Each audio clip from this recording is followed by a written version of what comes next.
Oh, and I feel like it was like that for a lot of us. It's easier for me than it was for Tom because I wasn't playing a character that had already existed in the previous films. She was like, Jacqueline, if they play Getaway Car or Maroon, she's on crisis watch. There's a dramatic shift happening in Hollywood right now, and Rachel Zegler finds herself at the center of it. Once celebrated as a promising newcomer, lauded for her talent, vocal prowess, and apparent star potential, she's now facing a wave of controversy that few saw coming. Her latest projects, including the A24-produced comedy Y2K and Disney's high-profile Snow White remake, have not only disappointed at the box office, but also sparked fierce debate among fans and critics. From jarring casting choices to eyebrow-raising public statements, Rachel's Hollywood journey seems to be unraveling at breakneck speed. And while it's easy to dismiss a single flop or bad PR move, her situation raises a much bigger question. Has the industry run out of patience with its once beloved star? Keep watching, because what's happening behind the scenes is more than just a few negative headlines. The path from Golden Girl to embattled actress is rarely this abrupt. We're diving deep into the details, controversies, and shifting loyalties that have turned Rachel Zegler's career upside down. You won't want to miss how all these puzzle pieces come together, because if recent events are any indication, this story is far from over. Rachel Zegler's swift ascent began with a stroke of seeming good fortune. Being cast as Maria in Steven Spielberg's remake of West Side Story, at the time, it felt like she was destined to become the next big thing. Reviews were glowing, and her performance signaled an actress who could sing, dance, and carry an entire film on her shoulders. She turned heads not just in Hollywood, but worldwide, as publications hailed her as a breakthrough talent. From there, the offers seemed endless. She landed roles that many rising stars only dream of, portraying a Greek goddess in Shazam! Fury of the Gods, becoming Disney's newest princess, and even tackling comedic territory in A24's Y2K. The lightning speed of these opportunities created an aura of inevitability. Rachel Zegler was Hollywood's newest sweetheart, untouchable and bound for major success. She's my best friend, and she's the one who sent me the casting notice and said, thank me when you're famous. It's the craziest thing ever that it came true in that weird way, and that's why I bring her everywhere, and she's the best ever. But yeah, I put myself on tape. It's the worst tape you've ever seen in your life. I have no idea how I got the part still. And it's being used to teach future casting directors at NYU. But there was a flip side. Casting directors and film executives were so eager to capitalize on her newfound fame that they seemingly overlooked whether each role was a good fit. It's one thing to be versatile, it's another to jump across genres and cultural portrayals with no real sense of direction. Over time, fans and critics alike began to ask if Hollywood was pushing her too hard, too fast. If only that had been her biggest problem. The very same enthusiasm that catapulted her to the top also set a lofty expectation. One flop can be written off as a fluke, but repeated stumbles, or the feeling that she's miscast, can turn even the most supportive audience against a rising star. And as we'll see, that's precisely what happened. What was supposed to be a carefree nod to turn of the millennium nostalgia turned into a head-scratching misfire. Y2K, produced by A24, had all the ingredients for a cult favorite. It tapped into that fin de siècle anxiety about digital collapse, carried a comedic vibe, and featured a cast of young, appealing talents. Yet, somewhere along the way, it veered off course. The finished product was underwhelming. We wrapped on a Tuesday, and then I moved to Poland on the Wednesday and started shooting. Oh my So it was a hard, goodbye that I feel like I mourned the wrap of Snow White while I was in the middle of kind of getting my bearings on the Hunger Games set. With a disjointed plot about killer appliances and random chaos that left audiences more puzzled than entertained. Adding insult to injury, Y2K was pulled from many theaters after a painfully short run. Its box office returns were abysmal. So low that the studio opted to rush it onto streaming platforms just in time for the holiday season. This move, while not unheard of in today's streaming landscape, sent a clear message. Theaters weren't the right home for this film. What was even stranger was Rachel Zegler's role. Cast as both the hottest girl in high school and a genius computer nerd, she never quite fit into either persona convincingly. Viewers complained that the film seemed to rely on easy tropes and forced comedic relief rather than a cohesive storyline. Even fans who desperately wanted to support Zegler felt let down. Her on-screen presence, once hailed as magnetic, felt oddly stifled amid all the genre confusion. But Y2K was more than just a bad film. It put the first real dent in Rachel's seemingly unstoppable rise. Suddenly, questions swirled.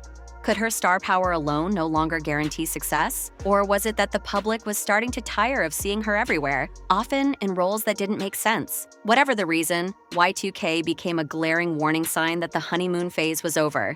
I did. It was so fun. Oh my god, as a huge Disney fan, it was so exciting to finally get to go to D23. Yeah. I live on the East Coast, so I was never able to go, and also tickets sell out like in a flash. So it was so exciting to go, and my mom was super jealous because my mom is the reason I'm a Disney fan. If Y2K were just an isolated flop, Rachel might have bounced back quickly. But her choices leading up to that release had already begun to sow seeds of discontent. She took on roles that invited scrutiny.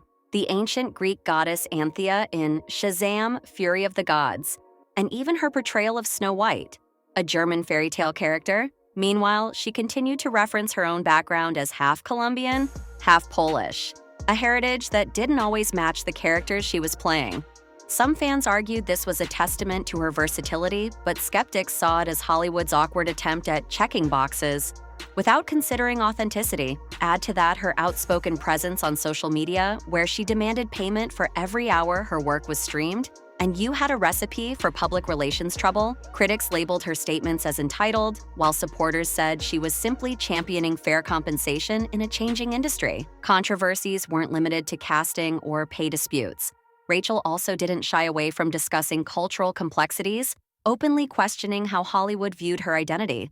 Although these candid conversations might have been productive in small doses, they began to overshadow her craft. Instead of focusing on her acting or singing, headlines centered on whether her latest casting was an insensitive misstep or whether her social media comments revealed a lack of humility.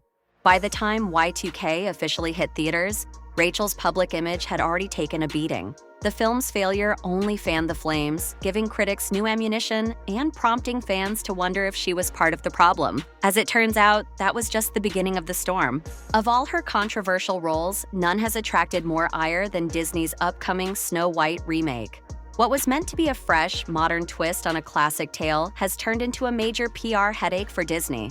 Fans and general audiences alike have voiced their displeasure in no uncertain terms. Early teasers racked up staggering dislike counts, dwarfing the number of likes, a virtual line in the sand that says, "We do not approve." Rachel's public persona, meanwhile, did little to soothe tensions, whether it was her comments about how she planned to modernize Snow White, or the general sentiment that her approach strayed too far from the character's sweet, traditional image. The backlash only intensified. Fans who hold the 1937 original near and dear to their hearts saw her statements as dismissive.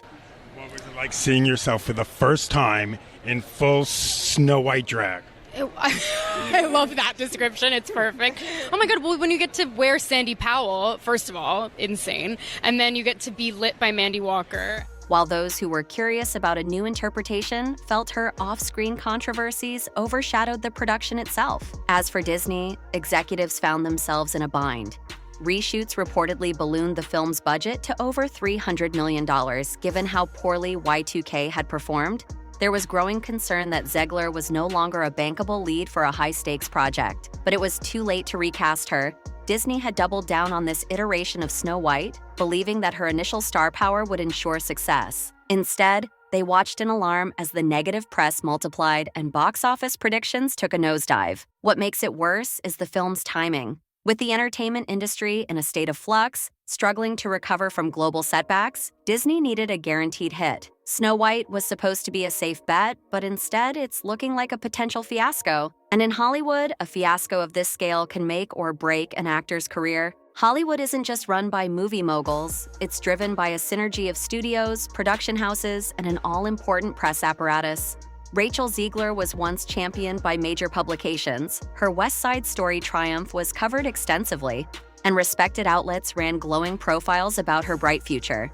But in the wake of consecutive flops and growing controversies, that tone began to shift. Variety, once a bastion of support, published a notably critical piece dissecting her missteps, less a scolding and more an obituary for her prospects. Written by a journalist known for dissecting Disney controversies, the article all but declared her career on life support. Social media chatter echoed this sentiment. fans discussed how quickly Hollywood turned on her, while industry insiders whispered that Disney's own execs were over it. No one in Hollywood wants to be on the losing side of an expensive production, so the blame game escalated. Some pointed fingers at Disney for poor messaging. Others blamed A24 for marketing Y2K as a nostalgic comedy when it was hardly that. But time and again, Rachel's name surfaced as the common link, particularly because she had arguably become the face of each project's downfall. Whether that's fair or not, Hollywood is notorious for its short memory when it comes to both success and failure. No, and I feel like it was like that for a lot of us. It's easier for me than it was for Tom because I wasn't playing a character that had already existed in the previous films. And those performances are so wonderful that you don't want to try to recreate anything because there's the fear of failing miserably. But also, it's 64 years before the original films take place, the original books. And Francis Lawrence, who directed Catching Fire and both Mockingjay films, and Nina, who produced all of the Hunger Games content, they didn't put any pressure on us to try to recreate anything. And in this environment, a star is only as good as her last box office result. Before the digital age, an actor might have salvaged a tarnished reputation through carefully orchestrated press tours. But social media leaves no room to hide.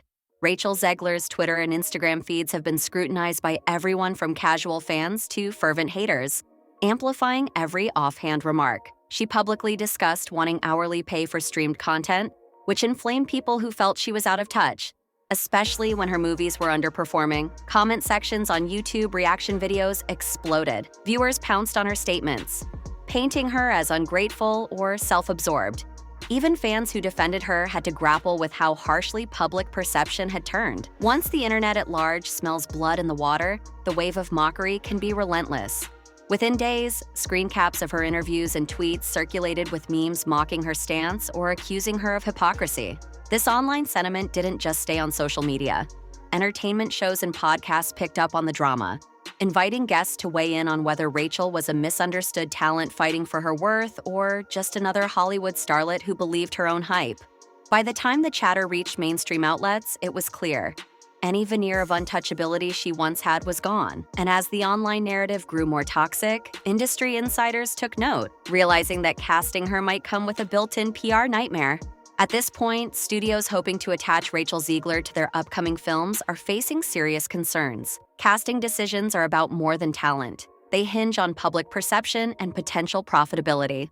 While she still has vocal fans who believe her name can draw attention, the scale of her recent setbacks means there's a high risk of negative press overshadowing any project she joins. Producers might wonder if they can trust her to remain diplomatic in interviews, or if her frankness will spark new controversies. Publicly criticizing large portions of an audience, those who question her casting choices, carries real consequences. If she continues to be viewed as a polarizing figure, it could mean diminishing returns for her future roles. She was like, Jacqueline, if they play Getaway Car or Maroon, she's on crisis watch. Not only did she play Getaway Car, she also played Maroon. I was having a mental breakdown in the audience at MetLife Stadium. That fear resonates deeply in a place like Hollywood, where perception can matter more than raw talent. Rising stars appear every day, hungry for a chance to headline a major franchise or breakout indie. If Zegler's baggage becomes too heavy, there's little motivation for a studio to bank on her when there are countless other actors waiting in the wings. Unburdened by controversy, with 3 consecutive misfires tarnishing her name, Y2K, the controversy-laden Snow White, and her middling turn in Shazam! Fury of the Gods, Rachel Zegler's once promising career appears to be teetering on the edge. Yet Hollywood can be a place of reinvention.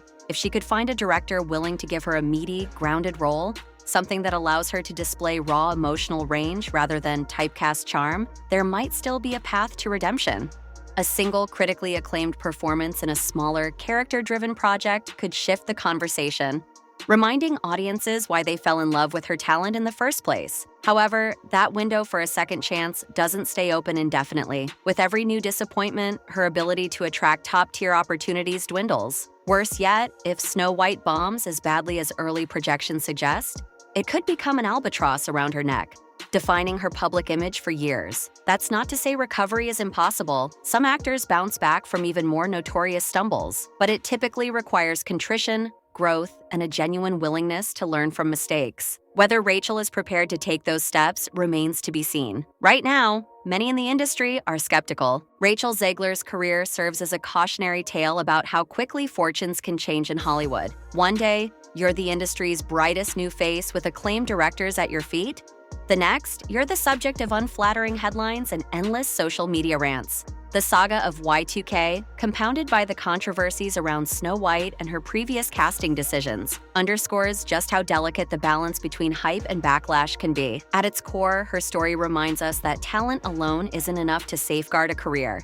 Timing, public perception, and studio politics all converge to lift an actor up or cast them aside. Will Rachel Zegler prove everyone wrong with a transformative role that reignites her career? Or has she alienated the very audience she needs to survive in this ever-evolving industry? Only time will tell, but one thing's certain. The next chapter in her Hollywood journey will be one to watch, if she manages to secure it at all. If you have thoughts on Rachel's turbulent rise and fall, feel free to share them below. Are we witnessing the end of a once promising star, or is this just the midpoint of a comeback story waiting to happen? Let us know, and stay tuned for more deep dives into all things Hollywood.